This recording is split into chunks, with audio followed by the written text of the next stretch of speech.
अब ऐसा ही तुम उसमें कर दो, किसमें? ब्रह्म में, तत्व में। तत्व माने ब्रह्म। तो तत्व में भी जो विशेषताएं हैं और जो उपाधि हैं उनका क्या कर दो? परित्याग कर दो। ये हो गई जहित लक्षण, एकता का बोध, शुद्ध चिन्हवान। अब इनको जब छोड़ करके फिर जो ग्रहण करोगे, इनका जिससे संबंध था तो किससे था? चेतन से। हाँ, उसको ग्रहण कर लो, इनको त्याग के उसको ग्रहण कर लो। ये तो हो गई जहित लक्षण। अब अजहित लक्षण देखो। ऐसा किस लक्षणा से बोध होता है? क्या जहित लक्षणा से नहीं। यदि मुख्य अर्थ को बिल्कुल ही छोड़ दे तो एकता किस में होगी? तो थोड़ा थोड़ा तो दोनों को रहना चाहिए और बिल्कुल न छोड़ो।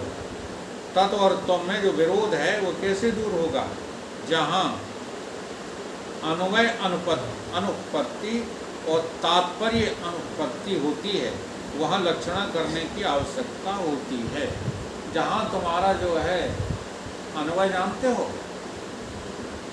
अन्वय, उपपत्ति और तात्पर्य अनुपत्ति। अन्वय माने होता है जो चीज है, अन्वय।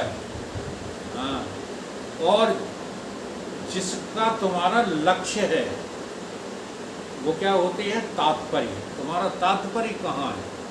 उस है वाले में है या छोड़ने वाले में है? तात्पर्य कहाँ है? अरे तुम्हें मतलब का इससे बता। जैसे हम एक बहुत बढ़िया उपाय बताएं जिनको नोटा हजम नहीं होता है। हमारा तात्पर्य रहता है कि वो व्यक्ति जिसने मेरा निमंत्रण किया है मुझे देख भर ले कि कल्याण सिंह नौता में आए, बस।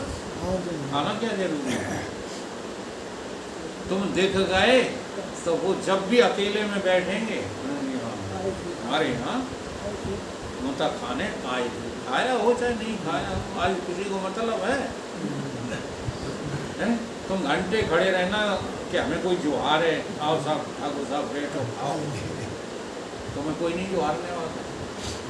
वो समय चले गए। हाँ, जब एक एक आदमी पर नजर रखी जाती थी, उन्हें आदर दिया जाता था। तो कितना बढ़िया उपाय है। तो वही यहाँ उपाय बता रहे हैं। ये दो तरह की उत्पत्ति होती है, तात्पर्य उत्पत्ति, अन्वय उपपत्ति। तो उसी पर जो है ध्यान रखिए।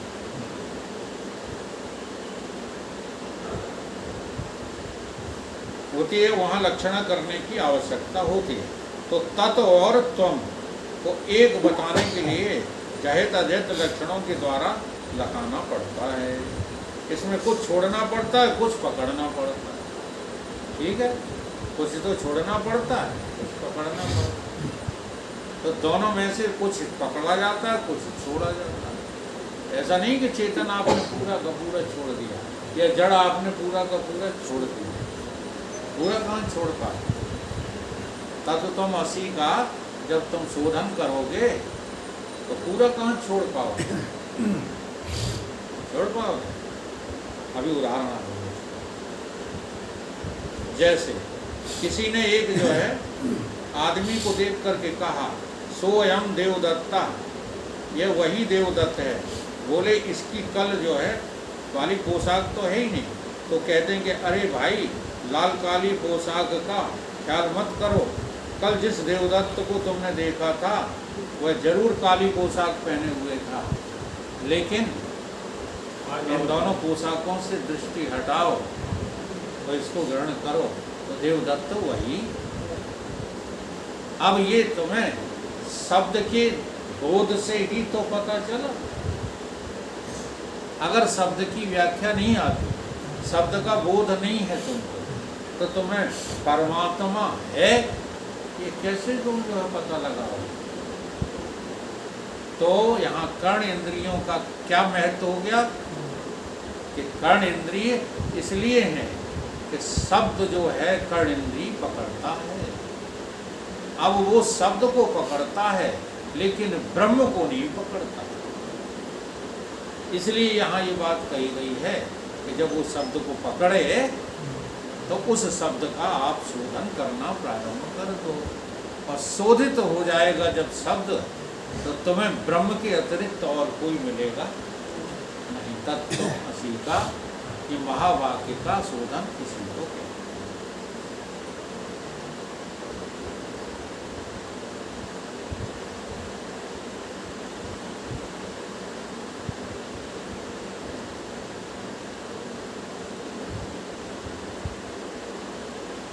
तो बहुत बड़ी व्याख्या है, क्या लेना देना है।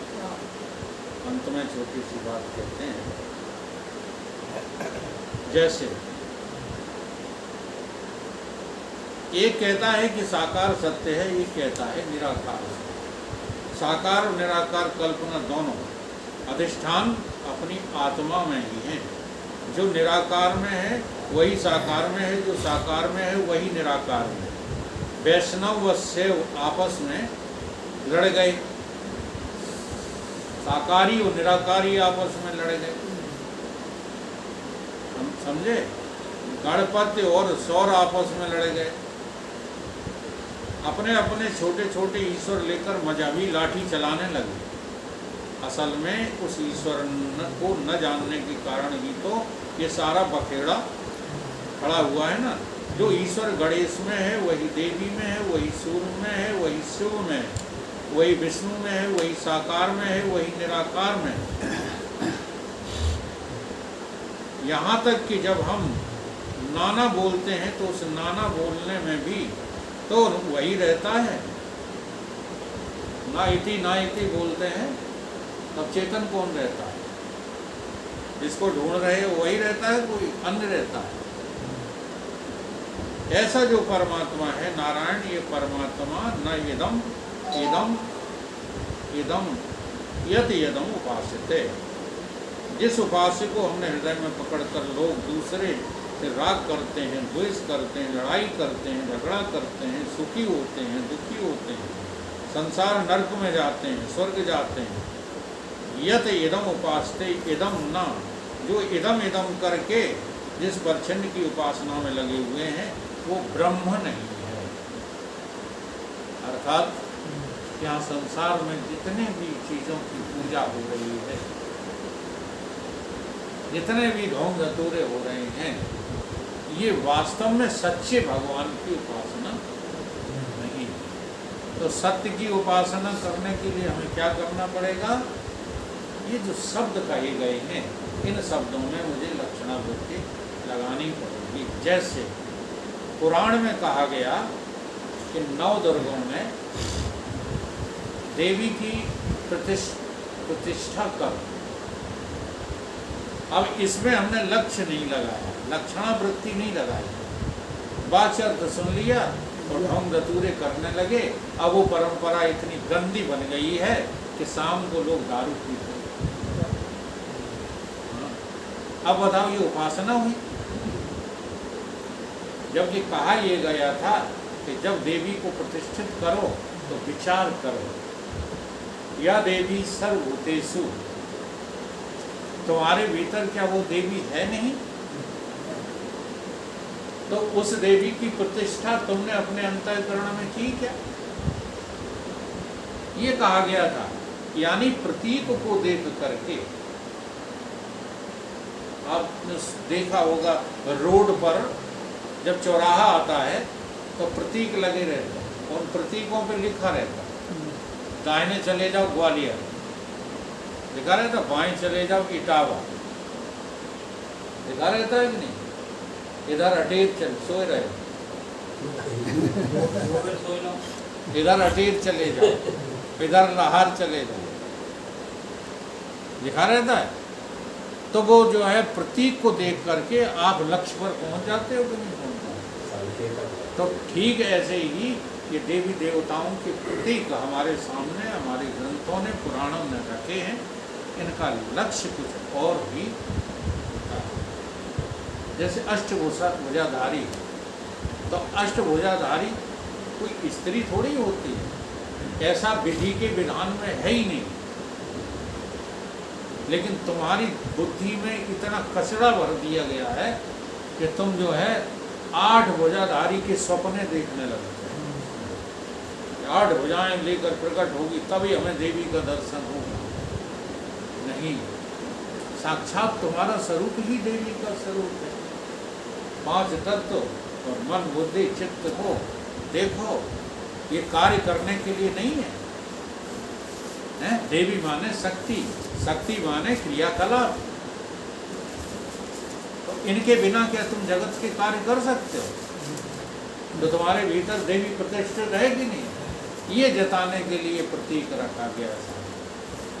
अब वो रखा गया है। अब जब दुनिया के काम निपटा लिए तब इनको क्या करोगे? मन बुद्धि और चित्त को करोगे विसर्जन की नहीं? अब इनका विसर्जन कर दो, फिर जो शेष तत्व रह जाएगा वो देवी का साक्षात ब्रह्म चेतन स्वरूप ही तो तुम हो। इसके लिए जो है ये विधाएं बनाई गई हैं। इनको ठीक से जब समझोगे तो उसी का नाम क्या है? लक्षणावृत्ति। और लक्षणावृत्ति शब्द की लक्षणावृत्ति से हमारी कर्ण इंद्री का भी बहुत बड़ा तत्व है। यही श्रुति समझा। बोलिए गुरुदेव।